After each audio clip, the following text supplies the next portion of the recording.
Hello and welcome to the Inspired Show. My name is Bashirat Abdulwahab and you are on to the TV. And so today we have another amazing woman on the show, and she's going to be telling us her journey as a media person and most especially as a blogger. She's going to be sharing with us some secrets about her work, and you know how if you are an aspiring blogger, you can also make it to blogging. So she's my name, Jenny Chisom. Thank you. Thank you so much for coming to the show today. I'm so excited about it. Thank you so much. So I want you to tell our audience a little bit about yourself. Okay. My name is Jenny Chisom Opara. I'm the first of 6 children. Well, I'm the second of 7 children. Let me not say I'm the first of 6 children. And then I grew up a curious child. I love to read.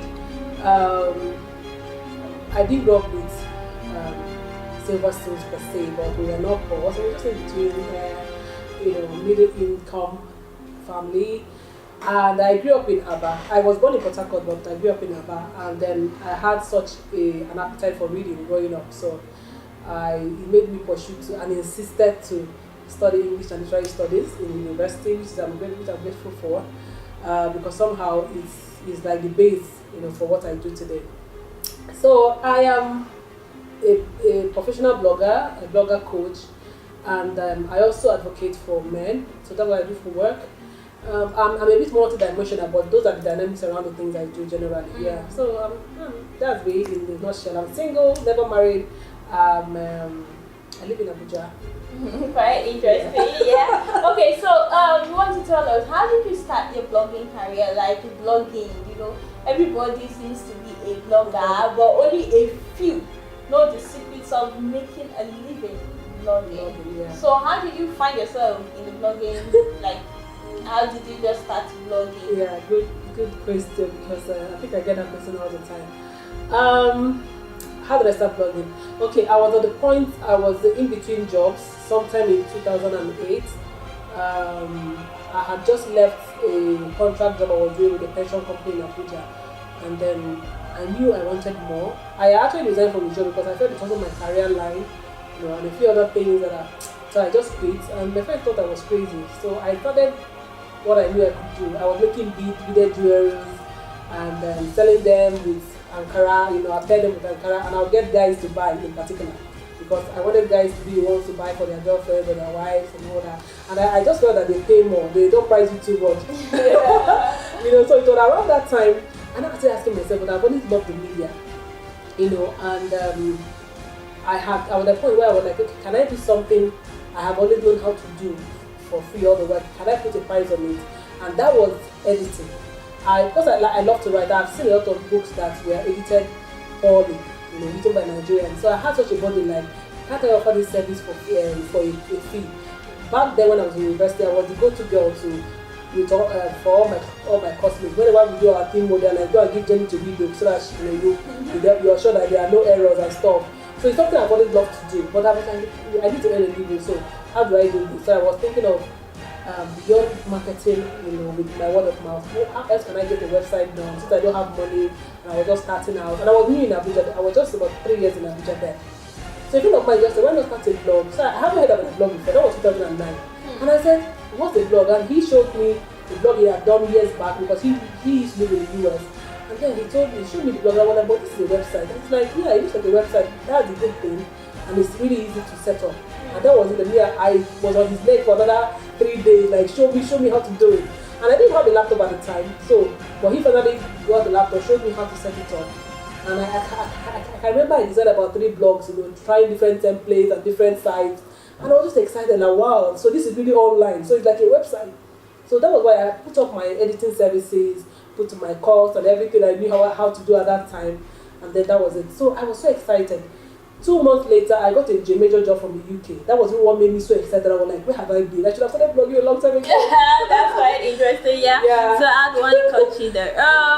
But then, so how profitable is blogging? Because I saw you wanted to say you got a job, blah, blah, blah. Yeah. So how profitable is blogging. blogging and Okay. writing content? Great. Is that as profitable as a person who doesn't understands. I mean, just like every any media platform at all. If you understand how it runs, then you can make money. So I understood, maybe because I started blogging now. As I already told you, I already had a service I wanted to market before I started blogging. So I think that mindset already gave me, the idea that that your blog is not just where you write and relax and be hoping you make money. Okay, It's a place you actually use to make money. So I always started blogging, focused on making money. So I think maybe that was why my journey was a bit easier. So for me, I've almost understood that blogging is a platform for you to sell value. So what is the value you have to sell? So when I started blogging, the time I blogged, I started writing about editing.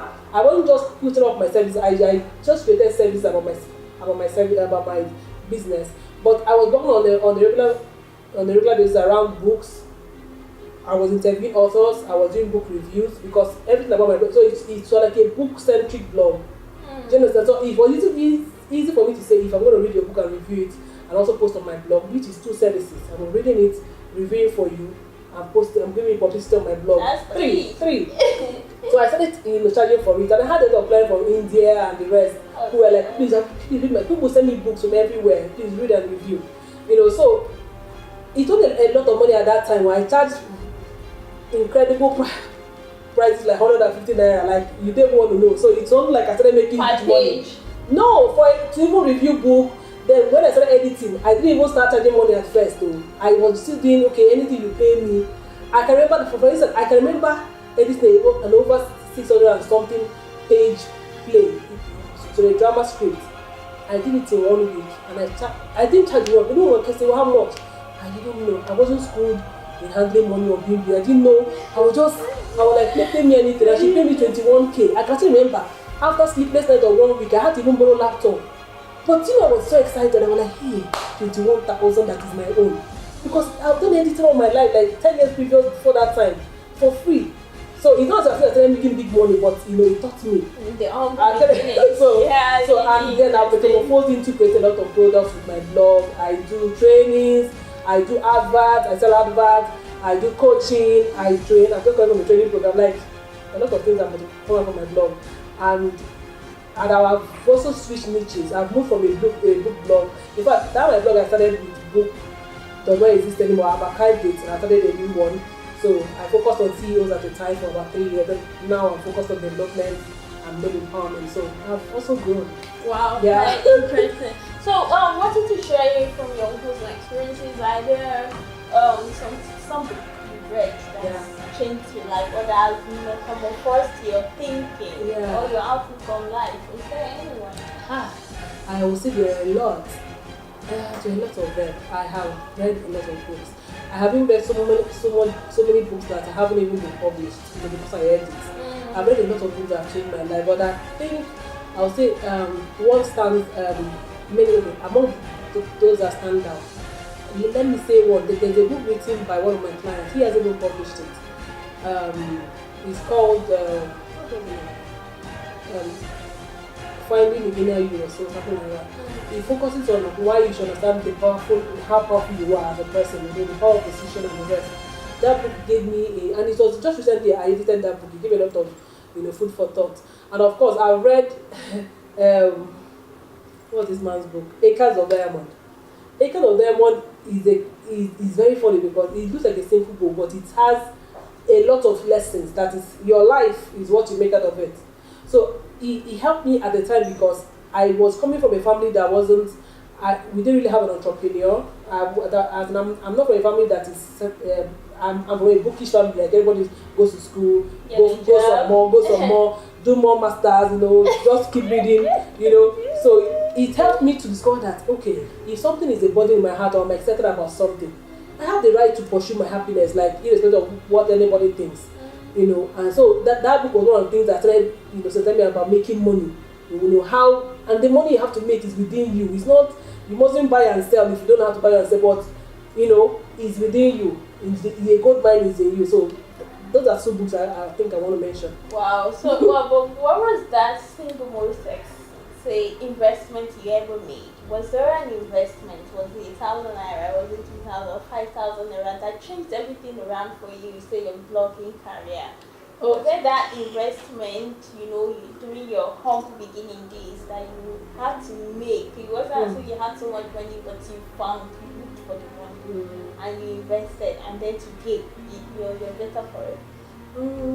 Okay, I would say my major investment, I won't say is money per se.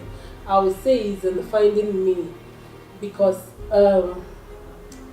in growing up, I was a very smart girl who was timid. I couldn't speak up. I couldn't. There's so many things I couldn't do. Like the me now, I'm sure looks back at the me before. I'm like, is that you? Was that you? You know? Yeah, I'm sure you I was grateful for. Exactly. So I came from this very conservative religious family. Like it almost like you couldn't breathe. You couldn't have a life. So coming from there, I had a very poor self-esteem or outlook about myself. So the singular thing I did was first leaving home. Now this leaving home is not like some people say they left my 18 and no, I left about 27 after my youth service. I had finished youth service, was at home for another almost 1 year, just cooking. My friend was just saying, don't worry, and all that. But I came to a point when I'm like, I'm going to move to Abuja and I'm going to start my life there. Everybody kicked against it, apart from me, and I came anyway. My father had to disown me for like a year. He told me like he wasn't talking to me. Wow. And all that. And I came to Abuja and it wasn't rosy. I suffered for another 5 years, squatting with squatters. You know how you don't have a place to sleep, and as the night is coming, you are not sure where you're going to sleep, and you also have to run away from following married men. You have to run away from those that are offering you babe, jumping. You have to run away from those who are offering you housing, but in their mind, you're trying to, all of that.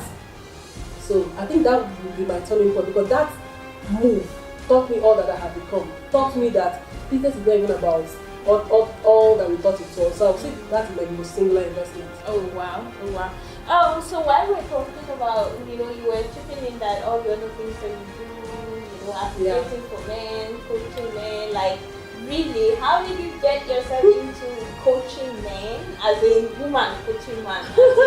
Seriously, how did you get into that? Like, what inspired you to want to think about men? What gap is it to feel, with men or in men's life? What helped you doing it? Okay, great. First, growing up, I've always been curious about men. Why they act the way they do, most of them. Why the family circle looks like it's a bit not, equal for men and women. So I had run away from. I didn't know what it was going to become, but I had a lot of questions around why boys were raised a certain way, and I saw a lot of, lapses. I saw a lot of things failing in the family unit, which I'm very passionate about. So in 2012, I created a group for men, wanted to understand how they act, but I soon dropped it and was like, what am I going to do with it? I'm just a woman, nobody will listen to me. But I met a purpose clarity coach sometime in 2016. And I did an assessment, the personality assessment, and he came up and I said, when he wanted to read my report, and said, he had a twinkle in his eye like, did you know you have such a passion for men? I said, no. He said, what are you doing with it? I said, nothing, because I don't know what I'm going to do with it. And he said, no, that is an area that is so key. So for me, I am right now building a community of men who are going to become role models so that we can have sustainable family units, especially in Africa. Yeah. Wow, that is really awesome. Yeah. So till date, have you had men that you work with? Yeah. And what are the feedbacks? Awesome. Like, wow, interesting. Awesome, yeah. Interesting. I wish I'm a man so you can coach me. Okay, so what are those things that you have done consistently, say over the past, say 9 to 10 years when you started your career that you think have brought you this far? What are those habits of yours? Okay, I would say one of them is the belief in myself, a renewed belief in myself. Like if something drops in my mind, there's a reason why it dropped in my mind and not in Bashirat's mind. That means God thinks I can do it or I can make it happen. So I've grown to believe so much in it that I step out, irrespective of if I don't have money, I don't have connection. I've also utilized social media a lot.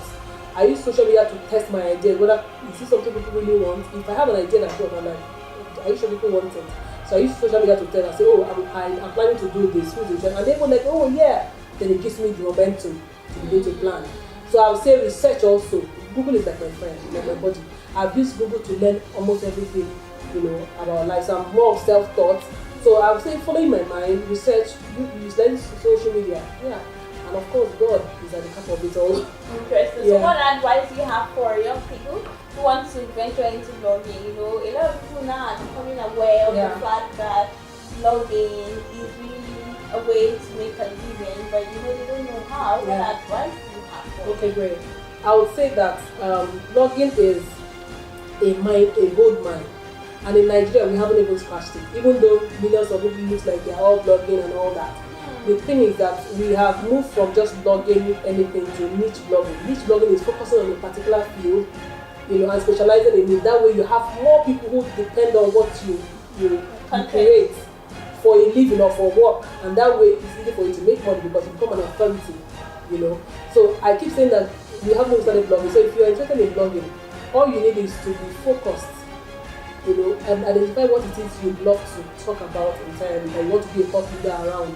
Then get training. That's the part that Nigerians don't do. So some people will try and blog for 10 years, they're frustrated, they shut down the blog and they move to another thing. No. I've been blogging for 9 years now. I'm not giving up. So people ask me, why have you stayed this long? And I'm like, I haven't even started. I feel like I'm still just starting. Because it's something I intend to do for a long time. So get training. You know, we run an institute for bloggers, you know, across Africa. You have online, we have training centers in Abuja as well. So get training so that you don't make the mistake that some of us made. If we had known some things, you know, earlier, I would have even moved faster, you know, and then be ready to be in the limelight. You can't change the world from hiding. And a lot of people will tell you, oh, I don't want to blog, I don't want them to see me. But you can't be hiding when you want to be a blogger. Yeah, so. Wow, those were really quite interesting and inspiring. So thank you so much for joining us. Thank you too. So we hope to have you some other time. Sure. Okay, so that was Jenny Chisom Opara. She's the owner of Jenny Chisom Blog, and you know she does amazing work blogging and you know editing, working with others, and also coaching men. Okay, so I hope you really found some really interesting words and advice and lessons to gain from her, you know, from our chat. We hope this really helps you. And so until we come back, while we are at that, we want you to like, share and subscribe. See you soon.